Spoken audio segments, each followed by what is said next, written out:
everybody, this is part 2 of the series working with Gypsy and her new owner Emily on moving the body parts, and today part 2 we're moving the forehand.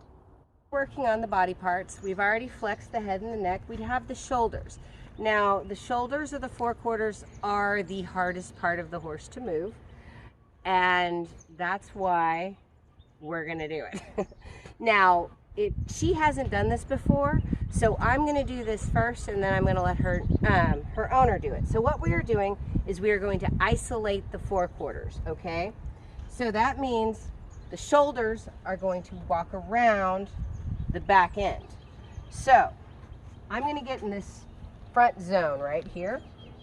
I'm going to have my hand up right here, and I'm going to use button number 1. So here's button number 1, button number 2, and button number 3. We're training the horse using the stirrup so we can do this in the saddle, because we want the horse to be able to move button number 1.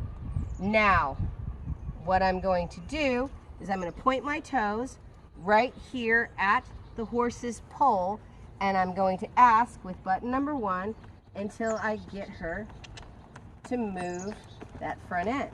Come on. Now, it may take a bit. There we go. It did take quite a bit because she's never done this before. So, button number 1. Come on. Come on. Come on. She doesn't know what to do. There. Did you see the crossover? I had to increase pressure. So this is going to be an exercise that we're going to have to work on. So I'm going to show Emily how to move. All right, so we're going to teach you how to move your horse's forehand eventually, but I'm going to use Luna to do it. Okay, so number 1, let's flip how your hands are. The hand that's closest to the head when you're facing the horse is going to be the one that goes, so flip your hands, there you go. All right, so you're going to keep your toes pointed right here, and this is where you're going to have to use, okay, I do it with this hand, but this is, remember, this is button number 1, this is button number 2, and this is button number 3. Moving the forehand is button number 1. So you've got to get your coordination. So this hand goes up, that aims for button number 1, there you go, right in there. Yes, and you're going to walk forward and work, there you go, walk forward, there you go. And you're going to go for the crossover, there you go, and release. Good, now look at where your body is. Remember, you're going to walk in a circle, so put that hand up and ask in button number 1, and you're going to walk a circle. Ready? And look down and move. Ready? And move the forehand. There you go. Good. Good. Keep going. Move that forehand. Walk forward. There you go. Good. Stand up straight. Quick. Quit going. You don't need to. Just remember, just one. One click means move. And once she's moving, you release. What you do on one side, you do on the other. So walk over here. You're going to switch your hands now. So your hand is going to be up right here. Very good. Aim for button number 1 with the stirrup. So stand up straight. Stand up straight. Now look down at the foot and look for the crossover. Now walk forward. Come on. Walk forward. Walk forward. There you go. Release. Tap. Okay, so when I say release, I mean tap and release. Tap and release, okay?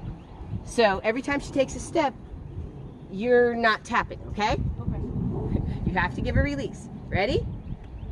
There you go. It's easier if you aim the stirrup the way that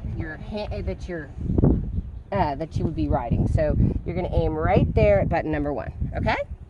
Now, stand up straight until you're ready. Now look down and think, move your shoulders. Ready? There you go. One click. There you go. Good. Once you see the crossover, you release. Okay. So it's tap, release, tap, release, tap, release. Okay? So there you go. She knows what she's doing. Yeah. So this takes a long time. That's not, there you go. That's button number 1, right in front of the growth. Ready? And move the forehand.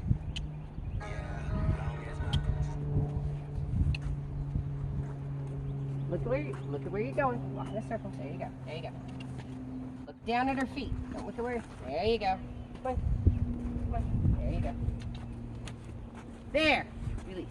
Did you see that crossover in the front? Yeah. That is the isolation of the shoulders. It's a lot harder than it looks, isn't it?